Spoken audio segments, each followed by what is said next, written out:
Why are people so touchy? Touchy. Why are people so touchy? This is a great question that was asked this morning. I really love it because it's so true, isn't it? The whole world's become incredibly touchy. You look on Facebook and everybody gets really touchy about things. And why is that? You know, because there's a well-known saying which is people are never angry about what they're angry about. Touchy is a soft form of anger, isn't it? And what are we really angry about? In the root of it, what is really the issue with this touchiness? And I think what it is, it's like we know that there's something missing. We haven't got that equanimous feeling in ourselves. We're not accessing the peaceful place that somehow we know we could. It's as if a secret is being kept from us, and we know that, and our anger, our deep-rooted anger, that misconnection, shows itself in 1,000 different minor touchinesses. And really what we get touchy about is when, like, look at myself, right? What makes me touchy? What makes me touchy is when my view of myself that I've developed, in the absence of knowing myself, I've developed this idea of myself. And when people don't acknowledge my idea of myself properly, then I experience dis-ease. I get touchy. I say something to correct them, or I say something to spike them, or to push them away, or to punish them, or to teach them, or to do something.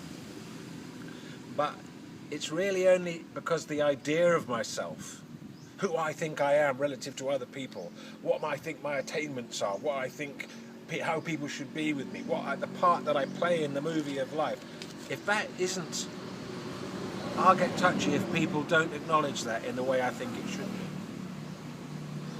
be. If I knew myself, it wouldn't matter what other people thought about me.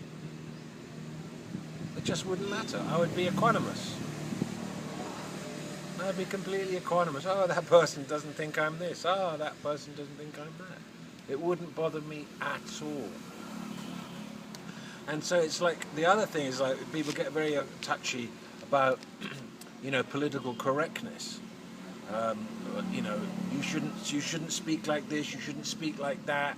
But that's exactly the same thing. It's the idea that that if we all conform to a standard of interaction with each other, then we'd have peace amongst the family of humanity. But that will not ever do it. That political correctness, that all thinking the same, you know, it's Islamophobic, isn't it? Oh, you can't think like that because it's Islamophobic.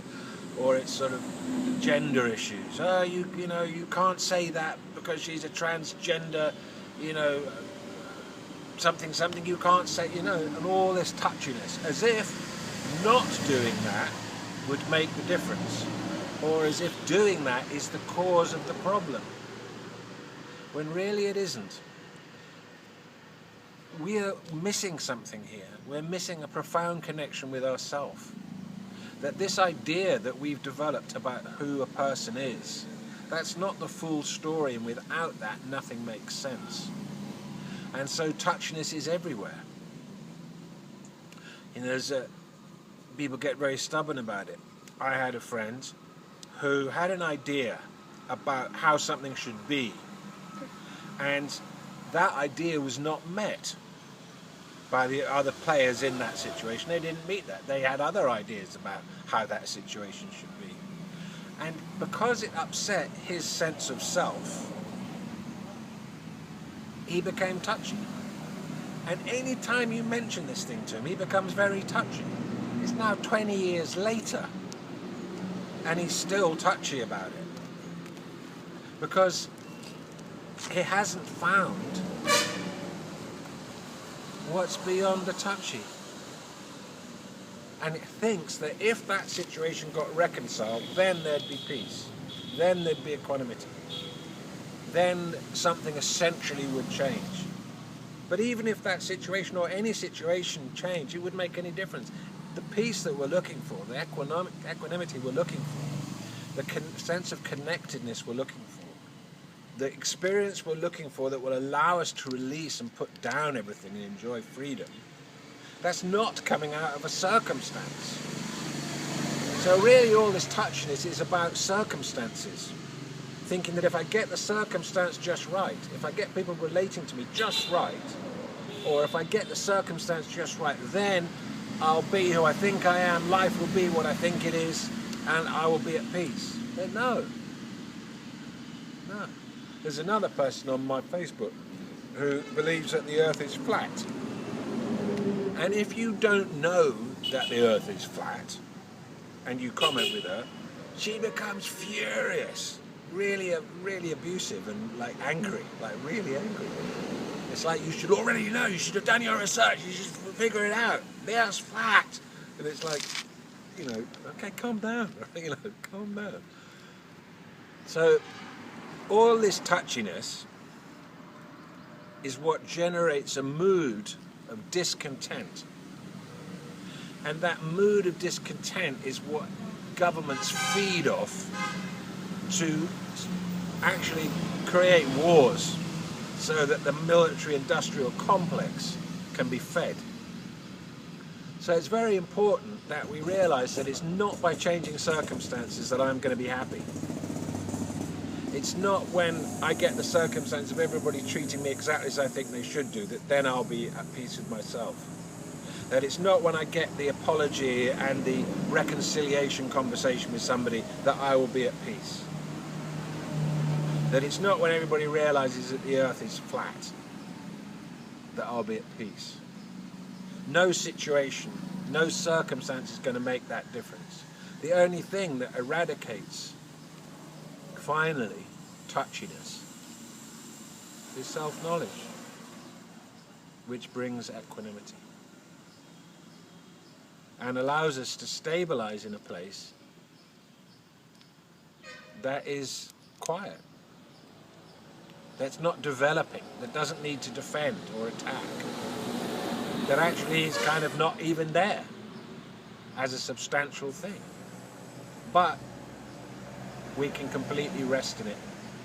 And in that resting, clarity comes, love comes, humour comes, joy comes, and a sense of like what matters and what really doesn't matter.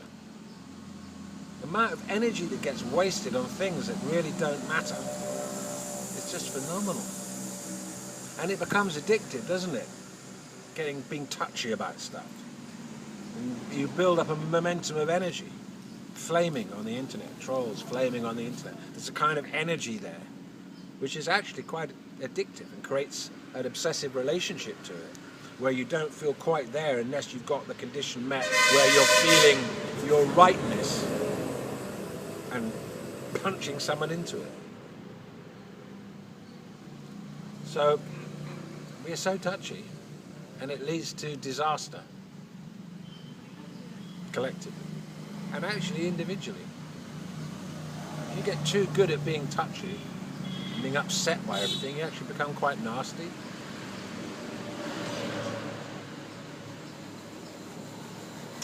So, equanimity, peace, who am I? The secret that's being kept isn't really being kept from us. It's waiting for us. For humanity, there's a new chance. A deeper self is there. That's not quite so touchy.